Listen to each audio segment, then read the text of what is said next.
11 de la mañana, 50 minutos. Como lo mencionábamos, pues China es protagonista también en medio de este nuevo panorama mundial. Occidente está volteando sus ojos hacia China. Lo que oímos de los discursos en Davos, Suiza, de diferentes líderes mundiales es que la Unión Europea y Canadá, por ejemplo, ven en el gigante asiático un oxígeno frente a Estados Unidos y frente a las políticas de Donald Trump. Y Xi Jinping, pues está también anunciando su crecimiento económico en un 5%, Gonzalo, que era lo que ellos anunciaban que querían crecer. Lo que pasa es que muchos no creen en los números que reporta el gigante asiático, pues porque efectivamente no es una democracia, porque ya sabemos el tipo de régimen que tienen y por eso hay quienes dudan de los números que entregan cuando se habla del crecimiento de la economía china. El hermetismo que hay alrededor de los números de Xi Jinping y su gobierno, el Partido Comunista, así como en otros regímenes totalitarios del planeta, Camila.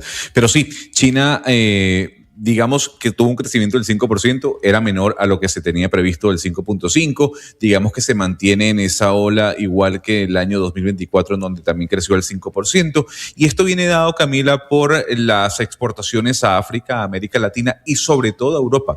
Yo le he venido comentando acá que en los últimos meses y en el último año se reportó un crecimiento de exportaciones de bienes, de servicios de China a Europa que no se registraba desde hace mucho tiempo.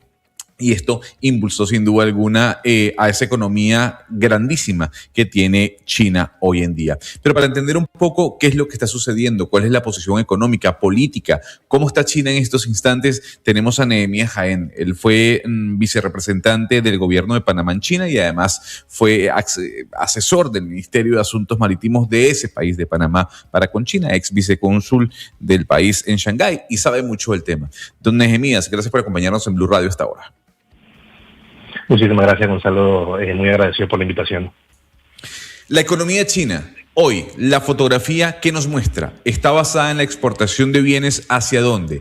África, Europa, América Latina. ¿Dónde está sacando ventaja China? Se mantiene una tendencia, Gonzalo, muy fuerte de exportaciones chinas hacia Europa y sobre todo con las condiciones y la incertidumbre global a nivel comercial. Si alguien está logrando bastantes beneficios en estos momentos, definitivamente China con su relación comercial y económica con la Unión Europea.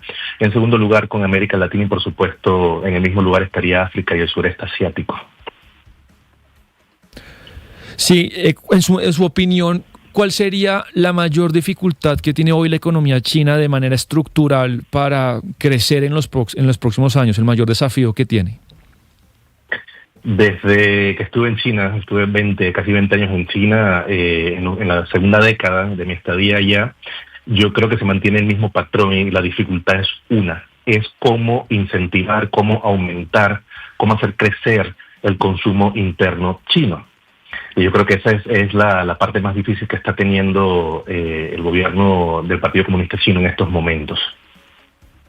Ese incentivo que usted dice, ¿se traslada en qué? Porque lo que estamos viendo es que incluso dentro del gigante asiático hay un crecimiento, hay un boom por el consumo de lo local. ¿Cómo China está jugando o cómo el gobierno de Xi Jinping está jugando frente también al crecimiento de las exportaciones? ¿La gente en China está más dispuesta a consumir lo local o todavía no se logra?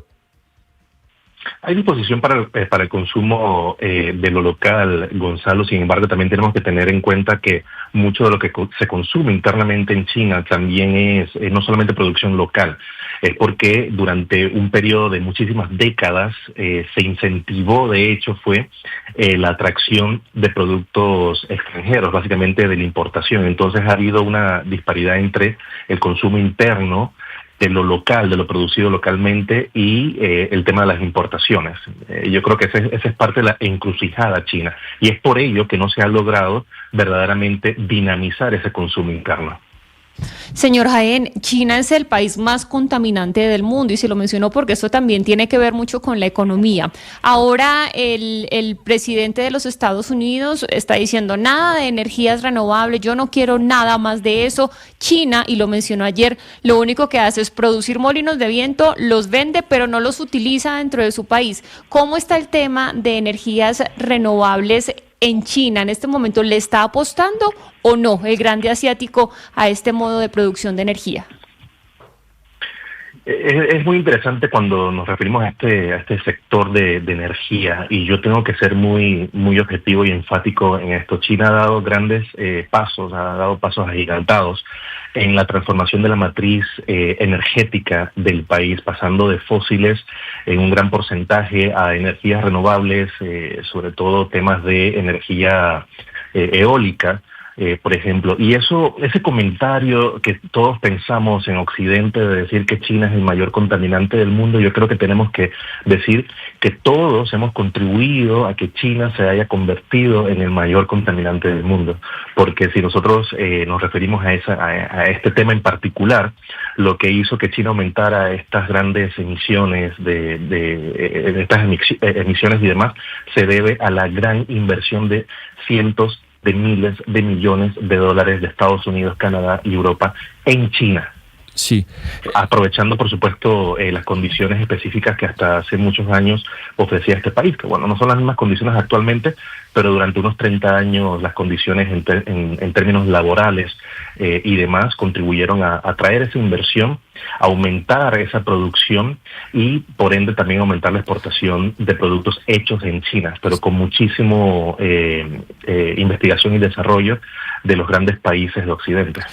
Viendo la economía mundial, señor Jaén, como pues una competencia feroz entre Estados Unidos y China, usted sabrá que hoy hay cierto miedo en las empresas tecnológicas de Estados Unidos por la gran inversión tanto en bolsa como en economía real de la inteligencia artificial, porque hay gente que dice, oiga, están muy sobrevaloradas las empresas, incluso pues no se va a crecer todo lo que se dice gracias a la inteligencia artificial, y el otro miedo de eso es que también eso puede ser cierto porque China llegue un momento en que también va a desarrollar y se va a convertir en una potencia de inteligencia artificial. ¿Usted cree que eso puede pasar? ¿Que eventualmente esas valuaciones exageradas de Estados Unidos las puede derrumbar porque China desarrolle y entre con fuerza en la inteligencia artificial?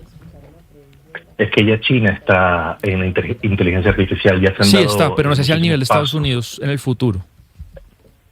Yo diría, si fuera por un tema de cotización de bolsa y temas de especulativos también propios de los mercados internacionales, yo creo que sí, pudiéramos contradecir o pudiéramos hacer quizás un estudio más exhaustivo de las condiciones chinas en este sentido. Sin embargo, lo que existe en China en cuanto a la inteligencia artificial y el desarrollo de nuevas tecnologías es un plan muy claro.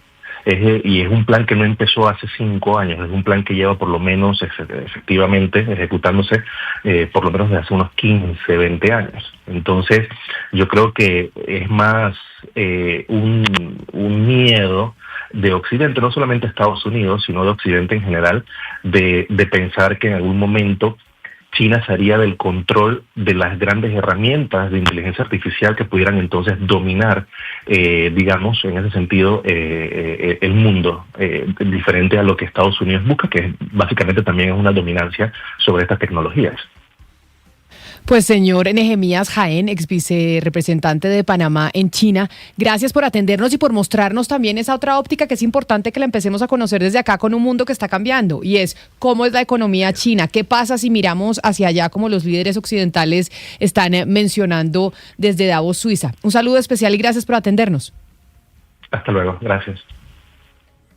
Oiga, Camila, a mí yo sí me quedo con algo que dijo nuestro invitado, que incluso lo hemos comentado acá. Gran parte de esa contaminación que se le reclama tanto a China es por culpa de Occidente.